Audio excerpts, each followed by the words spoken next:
কাহিনী শুরু হয় একটি সংবাদ দিয়ে, যেখানে জানানো হয় যে একটি বিশাল উল্কা দ্রুত পৃথিবীর দিকে ধাবিত হচ্ছে এবং যে কোনো মুহূর্তে পৃথিবীকে ধ্বংস করতে পারে। বিশ্বজুড়ে আতঙ্ক ছড়িয়ে পড়ে। বিজ্ঞানীরা উল্কাটিকে থামানোর জন্য সব রকম প্রচেষ্টা চালাচ্ছেন, কিন্তু সময় দ্রুত ফুরিয়ে যাচ্ছে। এদিকে আমরা দেখি ম্যাডি এবং জিজোকে, যারা একটি বট কোম্পানিতে কাজ করে। কোম্পানি তাদের কর্মচারীদের জন্য একটি বিশেষ ভ্রমণের আয়োজন করেছে, যার ফলে তারা সমুদ্র ভ্রমণে রয়েছে। ম্যাডি, যে সবসময় সাধারণ জীবন যাপন করেছে, আজ দারুণ উত্তেজিত, কারণ সে বহু বছর পর একটি লটারি টিকিট কিনেছে। তার দৃঢ় বিশ্বাস যে এবার সে অবশ্যই জিতবে। এই আনন্দের মধ্যে সমস্ত কর্মচারী একত্রিত হয় এবং কোম্পানির প্রেসিডেন্ট আরও একটি সুখবর নিয়ে আসে। তিনি ঘোষণা করেন যে কোম্পানির শেয়ার মূল্য আকাশ ছুঁয়েছে এবং এই কারণে সমস্ত কর্মচারীর বেতনে 1% বৃদ্ধি করা হচ্ছে। এই ঘোষণা শুনে সবাই আনন্দে উদ্বেলিত হয়ে ওঠে। তবে এই খুশির মুহূর্তের মধ্যে ম্যাডির উচ্ছ্বাস একটু আলাদা। আসলে সে লটারি টিকিটে 6 মিলিয়ন জিতেছে, কিন্তু এখনও এই খবর কাউকে জানায়নি। আনন্দের চোটে ম্যাডি নাচতে শুরু করে। সবাই ভাবে যে সে বেতন বাড়ার আনন্দে নাচছে, কিন্তু বাস্তবে সে এখন কোটিপতি হয়ে গেছে। হঠাৎ করে সমুদ্রে এক ভয়ঙ্কর ঝড় আসে। এক বিশাল ঢেউ তাদের দিকে ধেয়ে আসে, যা একটি কার্গো জাহাজকে সঙ্গে টেনে নিয়ে আসছিল। এই দৃশ্য দেখে সবাই আতঙ্কিত হয়ে পড়ে। তাদের নৌকাটি পানির নিচে চলে যায়, আর সেখানে তারা একটি বিশাল তিমি মাছ দেখতে পায়। এই ভয়ানক দৃশ্য দেখে সবার মন আতঙ্কে কেঁপে ওঠে। ঢেউ তাদেরকে অজানা একদিকে টেনে নিয়ে যায়। যখন তাদের জ্ঞান ফেরে, তারা নিজেদেরকে একটি পাথরের ওপর আবিষ্কার করে। তাদের নৌকা সম্পূর্ণ ধ্বংস হয়ে গেছে, যা এখন আর চলার উপযুক্ত নয়। ম্যাডি তার সবচেয়ে মূল্যবান জিনিস, লটারি টিকিটই পরীক্ষা করে দেখে যে এটি নিরাপদ আছে কিনা এবং স্বস্তি অনুভব করে। কিন্তু এখন তাদের সামনে এক সত্যিকারের চ্যালেঞ্জ। এই নির্জন স্থানে কিভাবে বেঁচে থাকবে এবং কিভাবে বাড়ি ফিরে যাবে। চানে পৌঁছানোর পর সবাই আতঙ্কিত ছিল। তাদের শরীর খারাপ লাগছিল, কেউ বমি করছিল, আর ক্ষুধা ও তৃষ্ণায় তারা কষ্ট পাচ্ছিল। এরই মধ্যে ম্যাডি এক পরিচিত কণ্ঠস্বর শুনতে পায়। এটি ছিল সিনার কণ্ঠ, যে সাহায্যের জন্য চিৎকার করছিল। সময় নষ্ট না করে ম্যাডি তাকে সাহায্য করতে দৌড়ে যায়। জঙ্গলের মধ্যে সে সিনাকে দেখতে পায়, যার পা একটি বিশাল পাথরের নিচে আটকে ছিল। ম্যাডি পাথর সরিয়ে সিনাকে মুক্ত করে।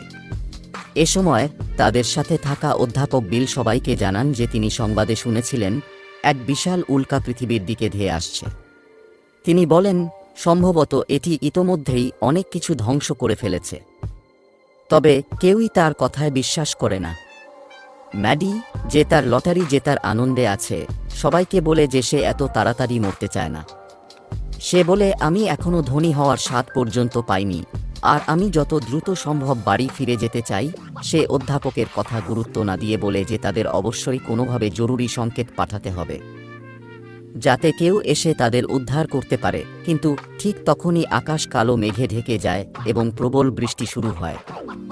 বৃষ্টি থেকে বাঁচতে সবাই কাছের একটি বড় পাথরের নিচে আশ্রয় নেয়। পরদিন সকালে রিক, যে এই দলের মধ্যে সবচেয়ে সাহসী এবং অভিজ্ঞ মনে হয়, সবাইকে জঙ্গলের মধ্যে নিয়ে যায়। সেখানে তারা একটি বিশাল গাছ দেখতে পায়, যাতে কিছু ফল ঝুলেছিল। তবে কেউই গাছে উঠতে জানত না। রিক নিজের শক্তি এবং সাহস দেখিয়ে গাছে উঠে ফল সংগ্রহ করে নিচে আনে। এই ফলগুলো তাদের ক্ষুধা মেটায় এবং কিছুটা শক্তি দেয়। এরপর তারা নিজেদের লাইফ জ্যাকেট ব্যবহার করে সমুদ্রের তীরে একটি সস চিহ্ন তৈরি করে, যাতে কোনো নৌকা বা জাহাজ কাছ দিয়ে গেলে তারা সাহায্যের সংকেত পাঠাতে পারে। অন্যদিকে কয়েকজন বাসের ভেতর থেকে পাওয়া সরঞ্জাম দিয়ে একটি রেডিও বানানোর চেষ্টা করে, যাতে বাইরের জগতের সাথে যোগাযোগ করা যায়। কিন্তু এটা সহজ কাজ ছিল না, কারণ তাদের মধ্যে কেউই পেশাদার প্রকৌশলী ছিল না। এদিকে কোম্পানির প্রেসিডেন্টের আদেশে একজন লোক বাস ঠিক করার চেষ্টা করে, কিন্তু তার প্রচেষ্টা ব্যর্থ হয় এবং বাসে আগুন ধরে যায়। এতে রেগে গিয়ে প্রেসিডেন্ট চিৎকার করে বলে, আমার কাছে এত টাকা আছে যে আমি নতুন একটা জাহাজ কিনতে পারি, কিন্তু এই নির্জন দ্বীপে টাকা কোনো কাজের ছিল না। এ সময় রিক সবাইকে একটি বড় গুহায় নিয়ে যায় এবং এটিকে অস্থায়ী আশ্রয়স্থল হিসেবে প্রস্তুত করে। সে আগুন জ্বালিয়ে গুহাটিকে বসবাসযোগ্য করে তোলে এবং বলে যে যতদিন না পর্যন্ত সাহায্য আসে তারা এখানেই থাকবে। রিকের এই উদ্যোগ দেখে দলের লোকেরা সিদ্ধান্ত নেয় যে তাকে তাদের নেতা বানানো উচিত। রিকের অভিজ্ঞতা এবং সাহসের কারণে সবাই বিশ্বাস করতে শুরু করে যে সে তাদের এখনও জীবিত রাখার মূল কারণ। রিক তার নেতৃত্বের সুবিধা নিয়ে সবাইকে কাজে লাগিয়ে দেয়। সে সবাইকে 3টি দলে ভাগ করে, এক দল খাবার রান্না করবে, দ্বিতীয় দল পানি সংগ্রহ করবে এবং তৃতীয় দল জঙ্গল থেকে খাবার সংগ্রহ করবে। শুরুতে এই নিয়ম সবার কাছে যথাযথ মনে হয়, কিন্তু ধীরে ধীরে রিক তার ক্ষমতার অপব্যবহার করতে শুরু করে। সে তার আদেশ কঠোরভাবে কার্যকর করতে চায় এবং কোনো ভুল করলে কঠিন শাস্তি দেওয়ার হুমকি দেয়। ম্যাডি, যে সবসময় নিয়মের বেড়াজালে থাকতে পছন্দ করে না, রিকের আদেশ অমান্য করে একা জঙ্গলে চলে যায়। এটি দেখে রিক প্রচণ্ড রেগে যায় এবং তাকে শাস্তি দেওয়ার সিদ্ধান্ত নেয়। সে ম্যাডিকে ধরে গাছের সাথে উল্টো ঝুলিয়ে দেয় এবং বাকিদের সতর্ক করে দেয় যে যদি কেউ তার নিয়ম ভঙ্গ করে তবে তাকেও এমনই শাস্তি পেতে হবে। জিও, যে তার ভাইয়ের এই অবস্থায় বিচলিত হয়ে পড়ে, রাতের আঁধারে চুপি চুপি ম্যাডিকে গাছ থেকে নামিয়ে দেয়। দুই ভাই এই অত্যাচারী শাসনের প্রতি বিরক্ত হয়ে পড়ে এবং সিদ্ধান্ত নেয় যে তারা এই জঙ্গল থেকে পালানোর চেষ্টা করবে। তারা আগে থেকেই একটি ছোট্ট রাফট তৈরি করেছিল এবং ঠিক করে যে পরের দিন সকালে সেটি ব্যবহার করে পালাবে। পরের দিন সকালে ম্যাডি শিনাকে বলে যে সে তাদের সাথে যেতে পারে, কিন্তু শিনা রাজি হয় না। সে বোঝানোর চেষ্টা করে যে এত ছোট্ট নৌকায় সমুদ্র পার হওয়া অসম্ভব এবং এটি অত্যন্ত বিপজ্জনকও হতে পারে। ম্যাডি তার আবেগ লুকাতে পারে না এবং জানায় যে সে এই লটারি টিকিট শুধু শিনার জন্যই কিনেছিল, যাতে তারা একসাথে একটি সুন্দর জীবন কাটাতে পারে। শিনা তার অনুভূতি গ্রহণ করতে পারে না, যা ম্যাডির মন ভেঙে দেয়। হতাশাগ্রস্ত ম্যাডি তার ভাইয়ের সাথে সেই ছোট্ট নৌকায় উঠে পড়ে। নৌকায় বসে ম্যাডি তার ভাইকে বলে যে সে ছোটবেলা থেকে দারিদ্র্য ও সংগ্রাম দেখেছে এবং সে নিশ্চিত করতে চায় যে তাকে আর কখনো এমন জীবনযাপন করতে না হয়। সে বিলাসবহুল জীবনের স্বপ্ন দেখে সমুদ্রের মাঝে তারা একটি মৃত মেরু ভালুক ভাসতে দেখে। এটি দেখে তারা আতঙ্কিত হয়ে পড়ে এবং চিন্তা করতে থাকে যে হয়তো পৃথিবীর অনেক অংশই এখন পানির নিচে ডুবে গেছে বা ধ্বংস হয়ে গেছে। তবে মৃত মেরু ভালুকের মাংস তাদের জন্য খাবারের সংস্থান হিসেবে কাজে আসে। তারা সেটি নিয়ে আবার গুহায় ফিরে আসে। যখন তারা গুহায় ফিরে আসে তখন দলের অন্য সদস্যরা এই খাবার দেখে খুশি হয়ে যায়, কিন্তু রিক এতে অসন্তুষ্ট হয় কারণ ম্যাডি তার নিয়ম ভঙ্গ করেছে। সে ম্যাডি ও জিওকে শাস্তি দেয়, তাদের সারা রাত জেগে কাজ করতে বাধ্য করে এবং বাকিদের সতর্ক করে দেয় যে যদি কেউ তার নিয়ম ভঙ্গ করে তবে তাকেও কঠোর শাস্তির সম্মুখীন হতে হবে। ধীরে ধীরে দলের সদস্যরা রিকের এই অত্যাচারী শাসনের বিরুদ্ধে ক্ষুব্ধ হতে থাকে। তারা বুঝতে পারে যে তাদের নেতা এখন ক্ষমতার অপব্যবহার করছে। প্রেসিডেন্ট জাং, যে এই পরিস্থিতিতে সম্পূর্ণ ভেঙে পড়েছে, সে তার মেয়ের ছবি দেখে তাকে মনে করতে থাকে। হতাশায় সে তার সমস্ত নগদ অর্থ সমুদ্রে ফেলে দেয়, কারণ এখন এই টাকা কোনো কাজেই আসবে না। জাং এবং ম্যাডির মধ্যে একটি অপ্রত্যাশিত বন্ধুত্ব গড়ে ওঠে। জাং ম্যাডিকে বোঝায় যে তাদের অবশ্যই এই দ্বীপ থেকে বেরিয়ে আসার উপায় খুঁজতে হবে। জাং এবং ম্যাডি গুহায় ফিরে এসে বাকিদের জানান যে সম্ভবত পৃথিবী সম্পূর্ণরূপে ধ্বংস হয়ে গেছে। সে বলে যে হয়তো তারা এই গ্রহের শেষ জীবিত মানুষ। এটা শুনে রিক প্রচণ্ড রেগে যায় এবং ঘোষণা করে যে যারা জাংয়ের কথায় বিশ্বাস করে তারা তার গুহা ছেড়ে চলে যেতে পারে। এতে দলের সদস্যদের মধ্যে মতপার্থক্য দেখা দেয় এবং দল দুটি ভাগে বিভক্ত হয়ে যায়। একদল জাং এবং ম্যাডির সাথে থাকে, অন্য দল শিনা, অধ্যাপক এবং রিকের সাথে থাকে। জাংয়ের দল চলতে চলতে একটি ধ্বংসপ্রাপ্ত জাহাজের কাছে পৌঁছায়। জাহাজের ভেতরে তারা পেট্রোল, মাছ ধরার জাল, ব্যাটারি এবং আরও অনেক দরকারি উপকরণ খুঁজে পায়। জাং সিদ্ধান্ত নেয় যে তারা এই জাহাজকেই তাদের নতুন ঘর বানাবে। সে একটি নতুন নিয়ম চালু করে যেখানে সমস্ত দ্রব্যের লেনদেন নতুন একটি মুদ্রায় করা হবে, যা শুকনো পাতা ব্যবহার করে পরিচালিত হবে। জাংয়ের দল এই নতুন নিয়ম মেনে নেয়, তবে রিক এবং তার অনুসারীরা এতে সন্তুষ্ট হয় না। জাংয়ের ক্রমবর্ধমান শক্তি ও নিয়ন্ত্রণ দেখে রিক এবং তার দল জাহাজ ছেড়ে চলে যায়। ম্যাডি, যে এখনও তার বাড়ি ফেরার স্বপ্ন দেখছিল, জাংকে মনে করিয়ে দেয় যে তাদের আসল লক্ষ্য এখানে থাকা নয়, বরং ফিরে যাওয়া। তবে জাং এবার তার আসল অভিপ্রায় প্রকাশ করে। সে জানায় যে সে কখনো ফিরে যেতে চায় না এবং এই জাহাজকেই একটি অস্থায়ী আশ্রয় বানাতে চায়। জাংয়ের কথায় হতাশ হয়ে ম্যাডি এবং তার দল জাহাজ ছেড়ে নতুন আশ্রয়ের সন্ধানে বেরিয়ে পড়ে। অনেক খোঁজাখুঁজির পর তারা একটি বিধ্বস্ত হেলিকপ্টার খুঁজে পায় এবং সেটিকেই তাদের নতুন আশ্রয় বানানোর সিদ্ধান্ত নেয়। তবে এই সময়টা তাদের জন্য চরম চ্যালেঞ্জের হয়ে দাঁড়ায়। তার লটারি টিকিট ক্যাশ করানোর জন্য মাত্র ২৭ দিন বাকি ছিল। প্রতিদিন সে এই চিন্তায় অস্থির হয়ে পড়ছিল যে সময় দ্রুত কেটে যাচ্ছে এবং তার কাছে কোনো উপায় নেই। জিয়াও তাকে সান্ত্বনা দেওয়ার চেষ্টা করে, কিন্তু হতাশায় ডুবে থাকা মেরির মন কিছুতেই শান্ত হতে চায় না। ৭ দিন কেটে যায়। মেডি এবং জিয়ায়ের অবস্থা খুব খারাপ হয়ে পড়ে।